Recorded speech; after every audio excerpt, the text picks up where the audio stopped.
இப்போ உங்க எல்லார்ட்டையும் நான் வந்து ஒரு குட்டி ஸ்டோரியை நான் சொல்ல போகிறேன். அதாவது அப்போ நான் அசிங்கப்பட்டு ஒரு டைமில் நான் ப்ரௌடாக ஃபீல் பண்ணேன் அப்படிங்கிற ஒரு குட்டி விஷயத்த சொல்ல போகிறேன். ஆக்சுவலி 2019 நான் 12th முடித்தேன்.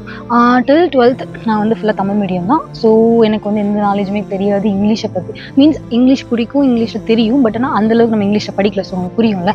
ஸோ அதனால் எங்கள் அப்பா என்ன சொன்னாங்க, நெக்ஸ்ட் நம்ம இன்ஜினியரிங் படிக்க போகிறோம். ஸோ ஸ்போக்கன் கிளாஸ் போனால் நல்லாயிருக்கும் அப்படின்னு சொன்னாங்க.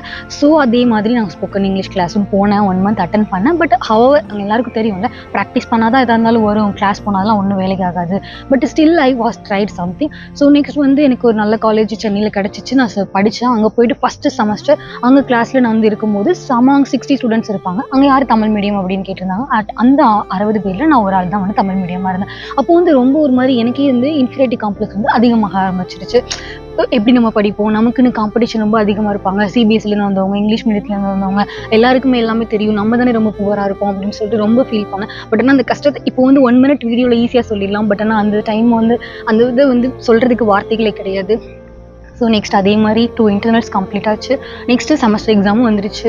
அப்போது வந்து எல்லாரும் என்னோடய ஃப்ரெண்ட்ஸ் எல்லாமே வந்து ரொம்ப மோட்டிவேட் பண்ணாங்க. ஆக்சுவலி அதெல்லாம் ஒன்றும் இல்லை, எல்லாமே ஈஸி தான், நீ தமிழில் படித்தது இப்போ இங்கிலீஷில் படிக்க போகிற, பட் உனக்கு எல்லாமே தெரியும்ல அப்படின்னு சொல்லிட்டு ரொம்பவே மோட்டிவேட் பண்ணாங்க. ஸ்டில் அவங்களுக்கு வந்து நான் தேங்க்யூ சொல்லணும்னு நினைக்கிறேன். பட் ஆனால் அதே மாதிரி செமஸ்டர் எக்ஸாமும் வந்துருச்சு. என்ன பண்ணுறதுன்னு தெரியல. பட் ஆனால் நான் வந்து ரொம்ப ஹார்ட் ஒர்க் போட்டேன். நான் இத்தனை மணி நேரம் வந்து படிக்கிறது. ஏன்னா ஃபஸ்ட் எக்ஸாம் நம்ம வந்து முதல் இங்கிலீஷ் எழுத போகிறோம் அப்படின்னு சொல்லிட்டு ரொம்பவே கஷ்டப்பட்டு அதுக்கு மாதிரி படித்தேன். அதே மாதிரி ரிசல்ட் டேட்டும் வந்துருச்சு.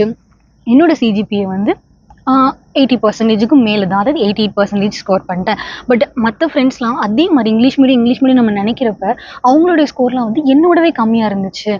அப்போ தான் எனக்கு தெரிய வந்துச்சு, ஓகே நமக்கு வந்து இது மேட்ரு கிடையாது, நமக்கு என்ன ஸ்கில்லு மற்றவங்க எல்லாருக்குமே வந்து டிஃபர் ஆகும். அதனால வந்து தமிழ் மீடியம் இங்கிலீஷ் மீடியம்ங்கிறது கம்பேர் பண்ணக்கூடாது. மீடியம்ங்கிறது வந்து ஒரு லேர்னிங்கான ஒரு மீடியம் தான், அதை வந்து நம்ம கம்பேர் பண்ணக்கூடாது அப்படின்னு சொல்லி அப்போ தான் புரிஞ்சிச்சு. அதனால என்னாலவே முடிஞ்சது உங்களால் போய் முடியாமல் இருக்கும். அதனால எதையுமே காரணம் காட்டி ஒதுக்கி வைக்காமல் மற்றவங்க கூட கம்பேர் பண்ணாமல் அப்படியே உங்களுக்கு என்ன சரின்னு போட்டு செஞ்சுட்டு போயிட்டே இருந்தீங்க அப்படின்னா கண்டிப்பாக ஒரு நாள் இல்லை ஒரு நாள் நீங்கள் ரெகக்னைஸ் ஆகுவீங்க. அப்படிங்கிறது தான் உண்மையானது.